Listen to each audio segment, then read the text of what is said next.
All right, let's get started. You be quiet. On the air everywhere, this is New England Broadcasting. You just be quiet. I'll take care of this. Welcome to the Ron Van Dam Show. Hold on tight. Things can get a bit weird, if you like that sort of thing. I'm going to talk. You just be quiet. Whatever. Love it.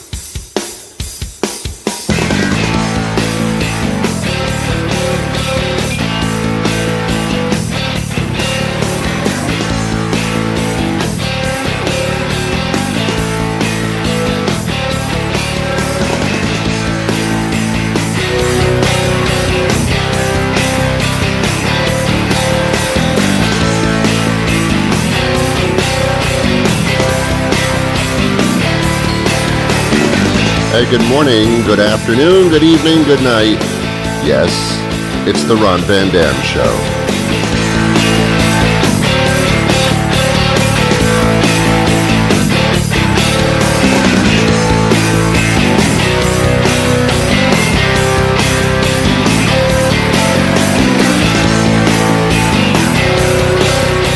All right, that's enough. Welcome to the program. My guest later on in the program today is an extended interview with a gentleman named Mark C. Perna. He's a motivational speaker. And I have never in my life gone to see a motivational speaker because I have a feeling I would be ill-motivated. And here's why. You pay money, mostly. If not, if it's free, then you're asked to buy things.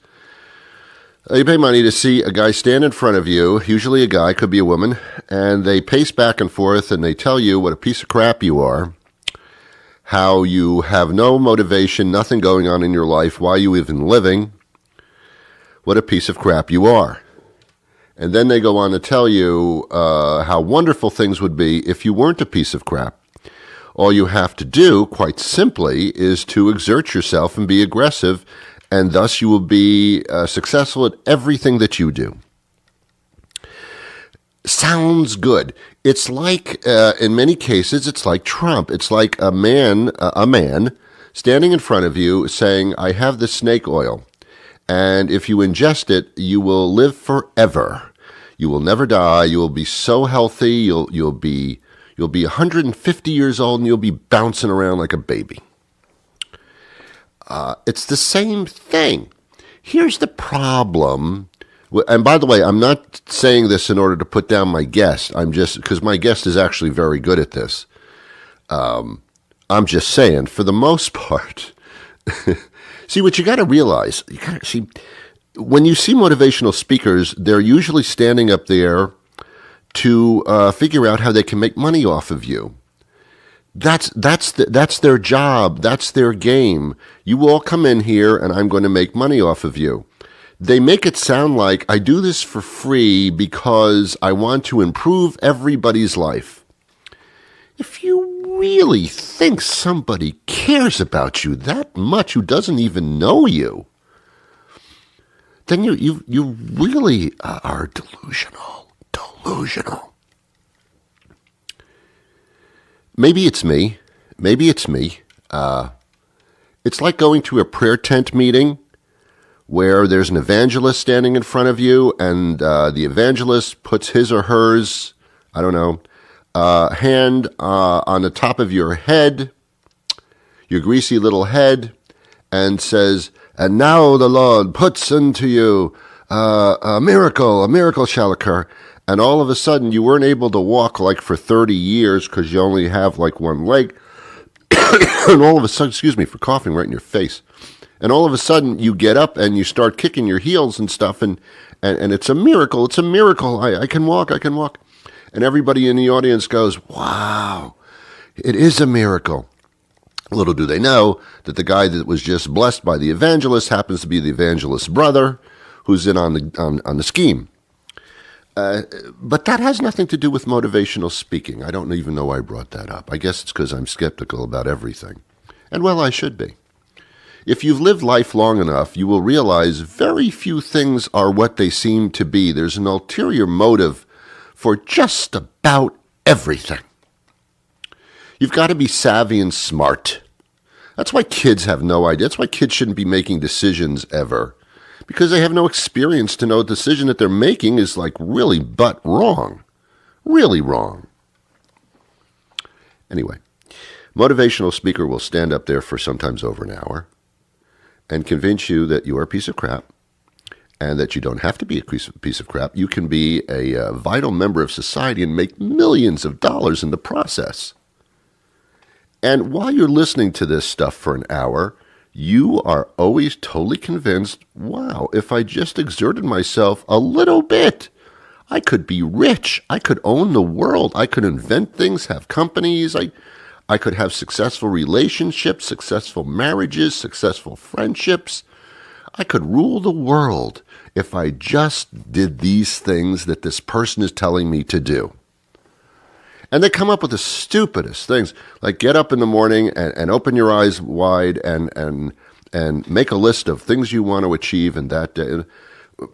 It all sounds so wonderful. You can picture yourself just walking on the walls and snapping your fingers and having a beautiful day and loving the world and loving your life. I guarantee you, when you leave the place, you go to bed, you get up the next morning, you still feel like crap. Unless the motivational speaker is in bed with you to motivate you through everything, then it doesn't work. Now, what if you were like Oprah and you could afford to have a full-time 24-hour motivational speaker live with you, sleep with you, eat with you, go to work with you? I guess it would be very, very wonderful at first. A couple of days of that would become quite annoying. My point here is that motivation is only good as you're being motivated. Once you stop being motivated, you go right back to it, man. And probably worse.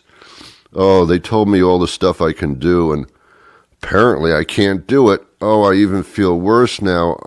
Now I know I can't do anything. It's a horrible feeling. It's just a horrible feeling. All right, did you enjoy that? Did it make you feel any better? Huh? No? Yeah, probably not. Probably not. I guess I'm not a motivational speaker. I'm more of a realist. That's why I know the only way to motivate you to do anything is to hold up an adorable young little puppy. Aww. Nobody doesn't go aw when they see an adorable little puppy dog. Aww. Yeah, that's right. That's the one reaction I know I can get every single time without question. I always get that. Just hold up the puppy dog. But don't walk backwards. All right. Oh, okay. All right. I think I've used all the sound effects I care to use at the beginning of the program. You are listening to The Ron Van Dam Show. Refined entertainment for a sophisticated audience who sometimes enjoy a good fart joke.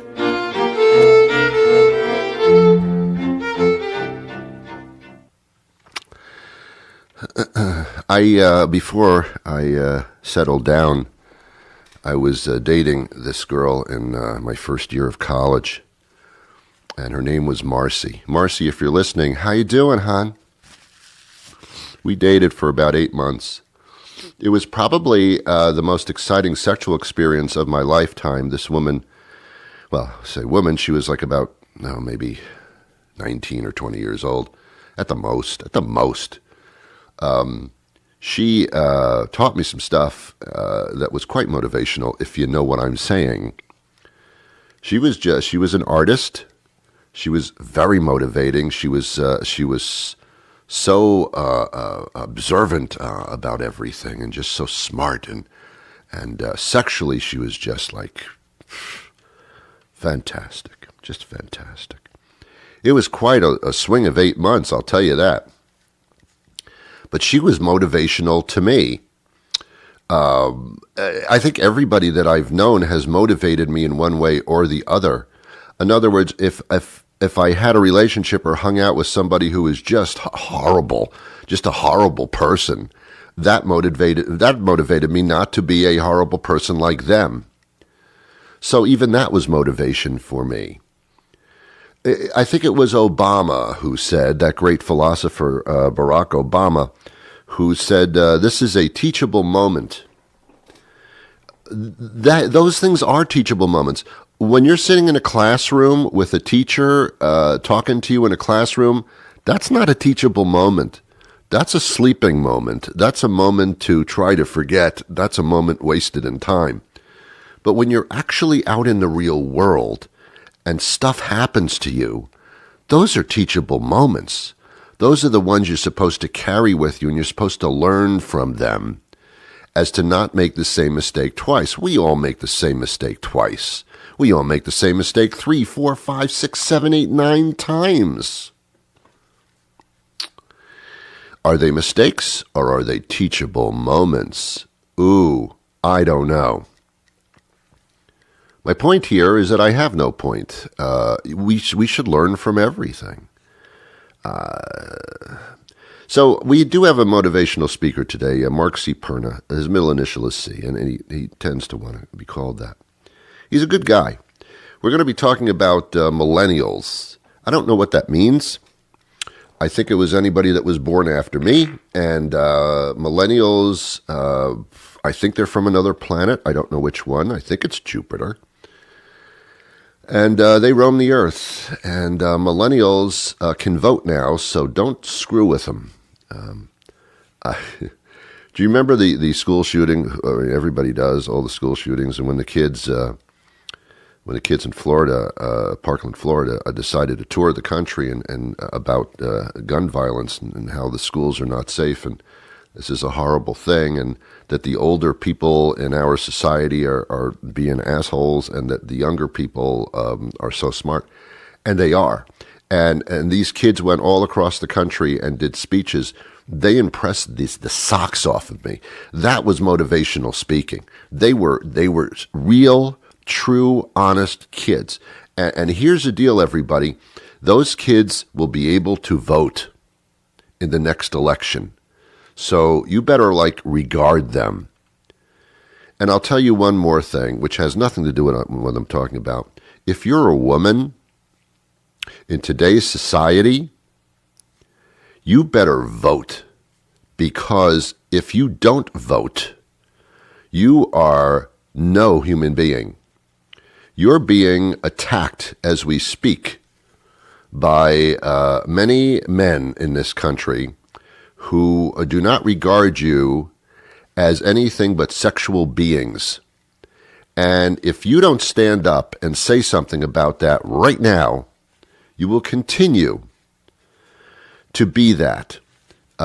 You have a president now who is actually verbally telling you this, telling you that you are nothing but sexual objects.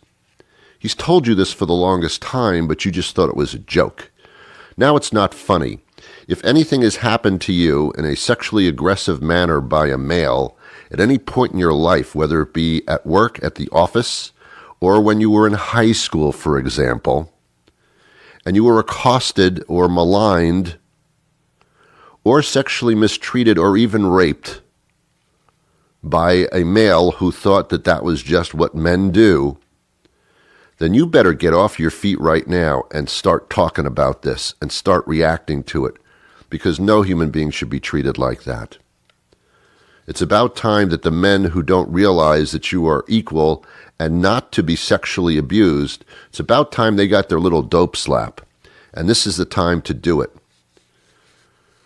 1 out of 3 women, and I don't know if you know this, I checked it out. 1 out of 3 women, about 30%, were somehow sexually accosted at some point in their lives, most of whom have never said anything about it to anybody. They were either raped or sexually aggressed upon or made an advance to in work and being told, well, you can pursue it if you want to, but no one's going to believe you. If you complain, it's going to be at your own detriment. That type of attitude, man, you better stand up on your own 2 feet right now. because it's disgusting. And it's coming out of the closet. As far as men are concerned, men are starting to admit that, yeah, I do it. And your president, we have him on tape talking about grabbing women's pussies, excuse the expression. We have that on tape, and you've heard it, I'm sure. If you're not aware of what's going on, also the president just yesterday mocking Dr. Ford's testimony about what happened to her.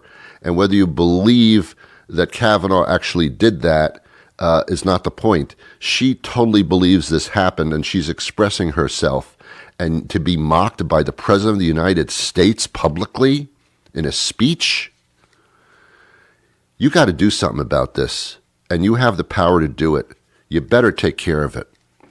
Oh, Ron, what are you doing? You're getting really crazy today. Can't help it, man. Can't help it. All right, Mark C. Perna is going to join us after this short commercial break. And it should be said that people really need a dope slap. Are you aware that 1 in every 7 Americans is in desperate need of a dope slap? Studies show that every 17 seconds in America, someone writes, says, or does something so incredibly stupid that they deserve to be slapped, and you can help. If someone you know commits an act of boneheaded stupidity, simply extend your hand with the palm facing to the side, draw your arm back, and deliver a sharp, solid blow straight across their forehead. It's called a dope slap. It only takes a moment to perform, but the lesson can last a lifetime. This has been a message from the American Dope Slap Association and Metro South Podcasting. Mark Perna joins us now. He's written a book answering why unleashing passion, purpose, and performance in younger generations. We could release that in all generations, to be honest with you, but of course the younger generations are the ones that are up and coming and going to take over pretty soon.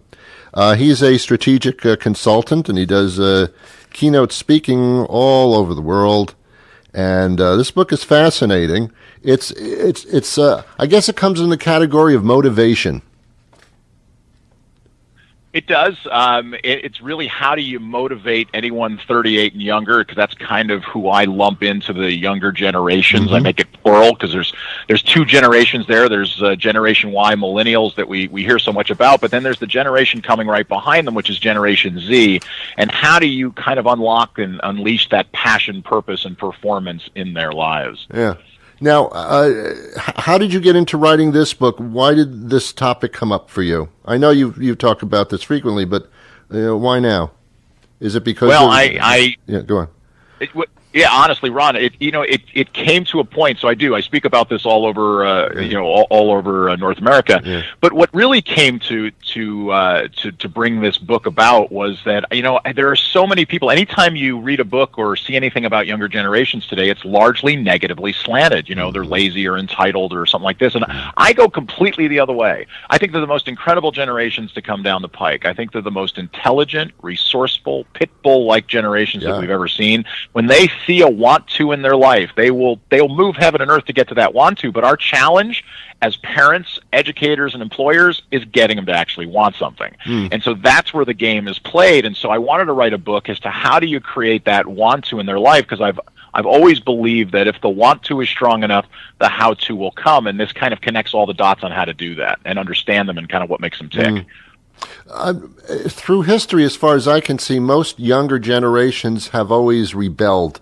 Using that word, I was in a generation that rebelled against the establishment, that kind of thing. There doesn't seem to be much rebelling going on. There seems to be more intelligent questioning. Wow, that is so intuitive, Ron. Most people don't catch that. You're right on, and I'm probably in the same generation as you are. Yep. And so I've actually nicknamed them the Y generation, WHY generation, because they need an answer to that question for everything they do. And you're right on. They're absolutely asking that question because they actually want to make things better, and they actually want to try to improve on things. So, people from our generation, yours and mine, when we ask a young person, 38 and younger, to do something, they look back at us and they say, well, why should I do it that way? Or why should we do it that way? And most of us in the older generations take that as a smart aleck response. But what they're really trying to say is, why do we do it this way? Because there has to be a better way to do this. There has to be some way to use Google something or put it in the cloud. Yeah. There has to be a way to streamline this, and yet we don't give them the opportunity to do that. Yeah. Let's talk about the Google something in the cloud, because that is the television media aspect of what these younger generations are. They are kids that sit in front of computers all day, although that goes back actually like 20 years ago too, because we used to just sit in front of the television all day. So I guess what's the difference? But they're always gaming. They're looking at small screens. They don't socialize. They don't talk to each other. They're just involved in their electronic media contraption.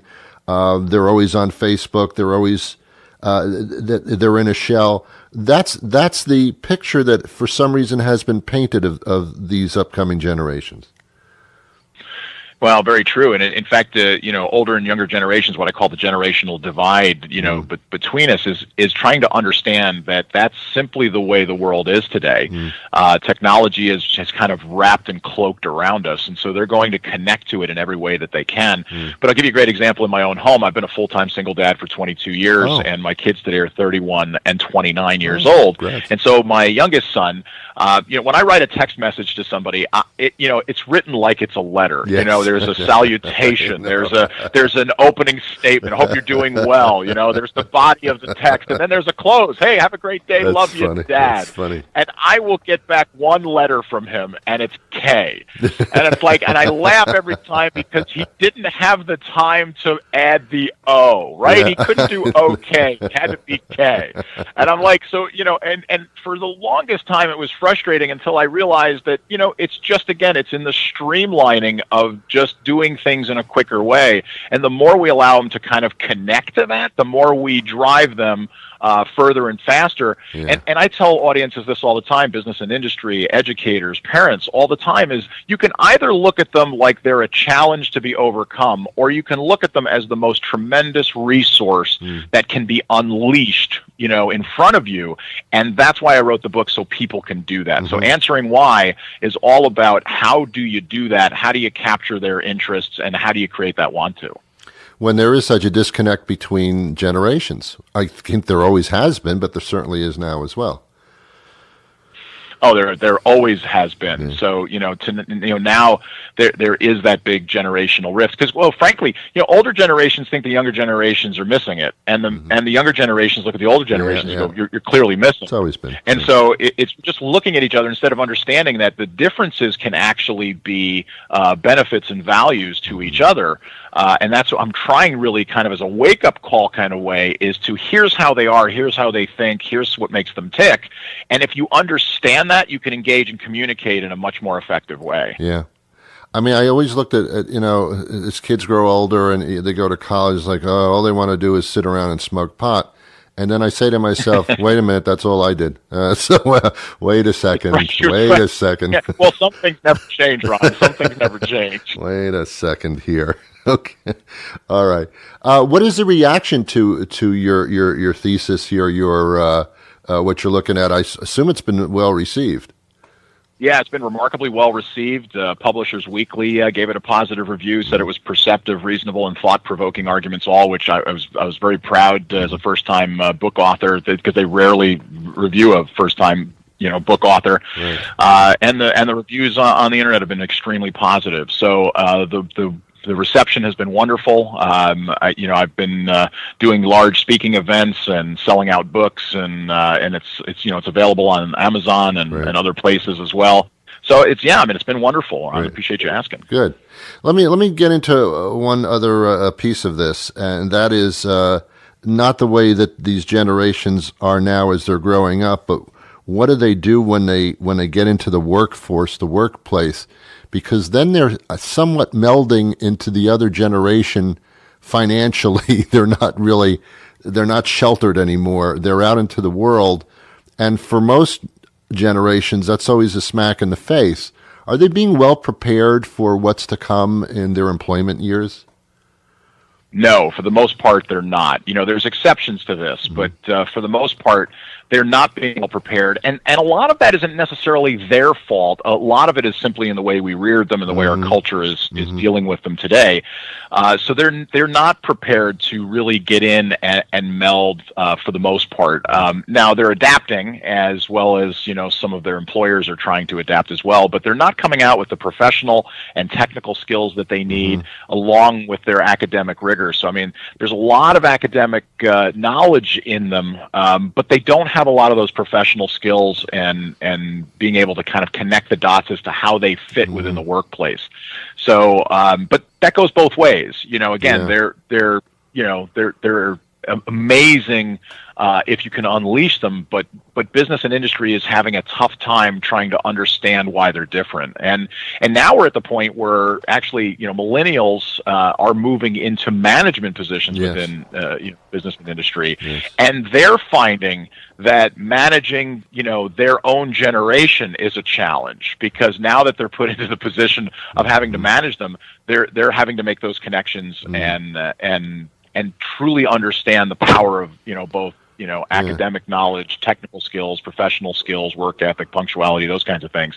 So they're putting it all together, and I think they're going to be the next greatest generation, to come down the pike once we unleash that. And so that's kind of why I wrote Answering Why. Not to get political or anything, although I guess I am doing that. It seems that the biggest gap in generation is in a political sense, where if these new generations got involved in politics and actually held seats in local government and beyond, that this would be an amazingly beautiful feat, because politics and government is usually run by people that are over 60 years old, and yet their constituents are really in their 30s. It kind of never really melds. Maybe this generation can change that.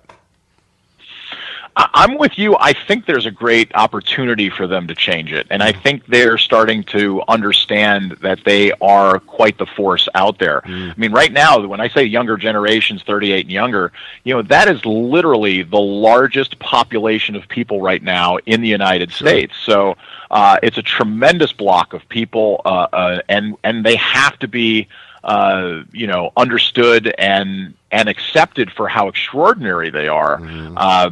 But you have to get them to want something. If you can't get them to see what I call a light at the end of the tunnel, and I talk about that a lot, in the book, is if you can't get them to see that light at the end of the tunnel, either in business, in school, or even at home, you'll get no action from them. They will not move forward because they're very comfortable. And I cover that a lot in the book with a metaphor that I call hearing the branch creak. So they need to at times be uncomfortable, so they focus, they plan, and they take action. Yeah. This may be a little off topic, but I was so impressed with that generation with the school shooting situation, where when the gun control, where they actually stood up and started marching across America and uniting these kids who couldn't even vote yet, although they will very soon, had the ability to do this.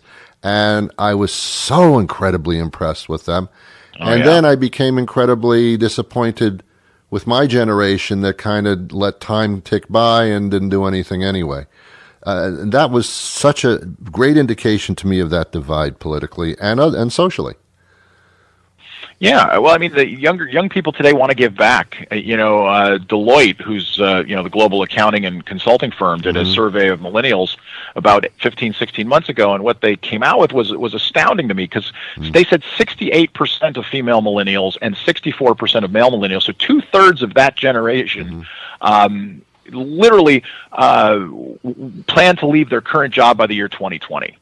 I mean, that's a cataclysmic shift in workforce. Yeah, it's a cataclysmic shift in workforce development, because the number one reason given, and it was the number one reason given by far, is that they no longer want to work in an organization where pursuit of the almighty dollar is the only outcome. Wow. They want to work in an organization that gives back. They want to work in an organization that makes a difference. They want to work in an organization where the pride of their contribution will add to the greater good. And I think that's a remarkable thing. I think it's a remarkable remarkable trait, but business and industry and the workforce today is having a difficult time trying to connect those dots because so many businesses today, the goal is to make money. Correct. But it's those organizations that tout we're just making money, or certainly that's the only benefit to the community.